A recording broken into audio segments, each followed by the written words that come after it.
네, 이번엔 미국 대선에서 벌어진 각종 사건들을 키워드로 살펴보는 코너를 준비했습니다. 김지윤 박사님 전해주세요. 네, 전 세계적인 관심이 집중됐었던 2020년 미국 대선 키워드로 좀 정리를 해봤습니다. 첫 번째 키워드 함께 확인하시죠. 네. 네, 잉크와 수도관입니다. 사실 대선과는 사뭇 거리가 먼 듯한 두 단어들이거든요. 네, 어떤 연관인지 궁금하실 텐데요. 영상으로 먼저 확인하시죠. 네. 네, 대선 투표 날 조지아주에서 있었던 일입니다. A water pipe has broken in State Farm Arena. State Farm Arena is where they were counting the absentee ballots of Georgia's most populous county. And now the tabulation has stopped. 네, 지금 개표소의 수도관이 고장이 나서 개표가 중단됐다는 소식이에요. 이 소식에 SNS에는 이를 풍자하는 패러디 영상들이 굉장히 많이 등장했습니다. 지금 뭐 수도관을 고치는 모습이죠. 열심히 고치네요. 고장났어. 고쳤어. 고장났어. 이번에는 위스콘신으로 가보겠습니다. 여기에서는 개표기에 잉크가 부족해서 개표가 중단이 됐어요. 그래서 개표하던 직원이 시청으로 잉크를 가지러 달려갔다고 하는데요. 이런 해프닝에 많은 미국인들이 이런 반응을 보이고 있습니다. 뭔가 좀 우리가 자괴감 보아도, 네. 같은 게 좀 느껴져요. 아, 그래서. 그러니까요. 네. 일단 잉크가 왜 준비가 안 돼 있었는지, 그리고 또 준비가 안 돼 있었다면은 빨리 근처 상점에 가서 사와서 교체를 하면 되는 거 아닙니까? 그렇죠? 네, 그렇죠. 아니 근데 한국이었으면 정말 수도관이 네. 파열됐든 뭐 잉크가 없던 정말 손에 고무골목 껴가면서 그렇죠. 밤새도록 이거 정말 셌을 것 네. 같은데 네. 아니 정말 우리나라하고 미국은 정말 차이가 나는 것 같습니다. 그렇습니다. 정말 차이가 많죠. 이게 한국이랑의 그 어떻게 보면 미국 선거의 또 특징을 보여주는데요. 미국 선거는 일종의 축제라는 생각이 있습니다. 특히 지방과 시골로 갈수록 다 아는 사람들끼리 유권자들이 더 잘 알죠. 아는 사람들끼리 모여서 좀 여유 있게 하는 거죠. 그래서 뭐 하다가 네. 자기도 하고 또 개표를 하다가 시간도 갖고 뭐 한국으로 입장에서 볼 때는 굉장히 뭔가 허점이 많이 보이는데 너무나 느슨해 보입니다. 그렇죠. 그렇긴 하지만 이것이 미국의 좀 여유 있는 특징이었는데 문제는 트럼프 대통령이 이런 선거를 전쟁판으로 지금 만들고 있다라는 것이죠. 그렇군요. 네, 이렇게 사건, 사고 정말 많은 대선이었는데요. 네, 두 번째 키워드 알아보겠습니다. 네. 네, 바로 붉은 신기루입니다. 자, 붉은색 하면 사실 공화당을 나타내는 색깔이죠. 반면 민주당은 푸른색이 상징색입니다. 이 붉은 신기루는 처음에 개표를 시작했을 때는 공화당이 우세를 보이다가 점점 시간이 지날수록 민주당으로 바뀌는 현상을 의미합니다. 이번에도 그런 일이 있었죠. 러스트벨트, 미시건, 위스콘신, 펜실베니아에서 모두 초반에는 트럼프 대통령이 굉장히 우세를 보였어요. 맞아요. 그러다가 시간이 지나고 개표가 진행되면서 모두 바이든 쪽으로 역전이 되었죠.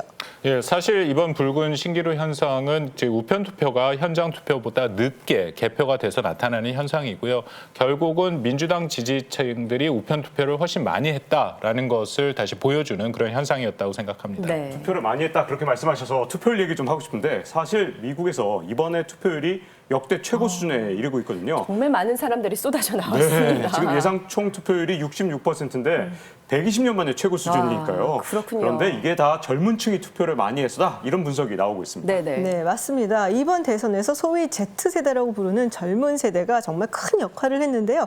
그들의 활약상 동영상으로 함께 확인하시죠. Z세대라고 부르는군요. 네, 요새 이 젊은 세대들이 특히 여성들이 이렇게 화장을 하면서 이렇게 이야기를 하는 유튜브를 찍고 하는 것이 굉장히 유행이라고 해요. 예, 예. 근데 지금 이 여성 같은 경우는 화장을 하면서 대선 토론회 얘기를 하고 있습니다. 사실 10대의 입에서 대선 토론 얘기가 나오는 건 흔치 않거든요. 네, 지금 이 소녀 같은 경우는 몸으로 이렇게 보트, 투표를 하라는 의미의 우와, 모습을 기발해요. 보여주고 있고 또 굉장히 많은 젊은 세대가 자기가 누구를 지지하는지 보여주면서 투표를 하라고 독려를 하고 있는 모습입니다. 참신합니다. 네, 근데 미국 같은 경우에는 투표를 하려면 유권자 등록을 스스로 해야 돼요.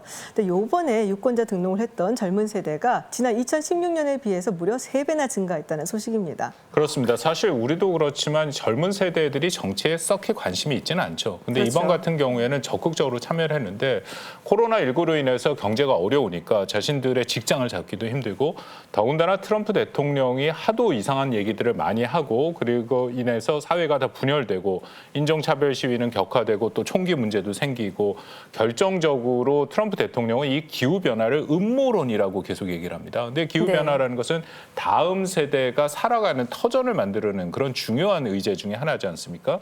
그렇기 때문에 미국 젊은 세대들도 아주 적극적으로 투표에 참여했다라고 생각을 합니다. 그렇군요. 네, 마지막 키워드입니다. 이번에 미국 대선에서 경합주가 있었던 썬벨트의 두 주, 아리조나 그리고 플로리다와 관련된 키워드인데요. 함께 확인하시죠. 궁금하네요. 세 번째 키워드. 네, 두 얼굴의 히스패닉입니다. 두 얼굴의 히스패닉. 네, 히스패닉 하면 이 중남미계 미국 이민자들이잖아요. 두 그렇죠. 얼굴이라 그러면 혹시 선거철이니까 2번 투표했다든가 뭐 이런 거 아닌가요? 설마 그러겠습니까? 네, 영상 함께 확인하시죠. 네, 영상을 봐야겠습니다. 네, 트럼프 대통령은 사실 평소에 이민자 혐오 발언 많이 하는 것으로 유명하죠.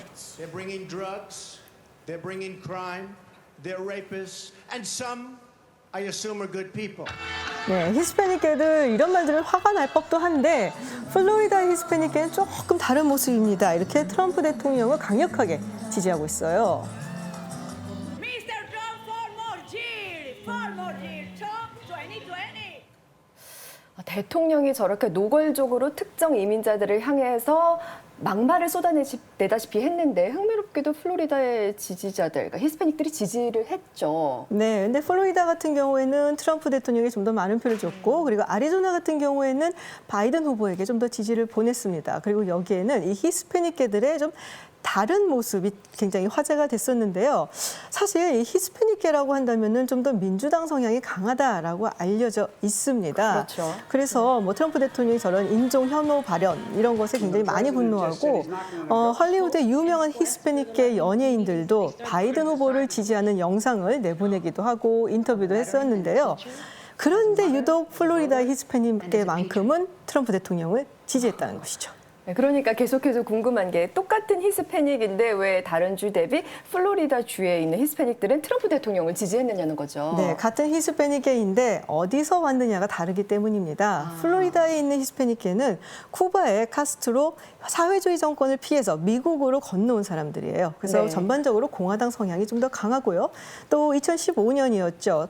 오바마 대통령이 쿠바와 관계 정상화를 시도했었던 것. 그것 때문에 아마 이번에 트럼프 대통령에게 몰표를 주지 않았나라고 여겨집니다. 근데 이 앞서 말씀하신 애리조나주 여기는 2016년에 트럼프 대통령을 지지했던 곳이잖아요. 근데 4년 만에 공화당에서 민주당으로 바뀌었다.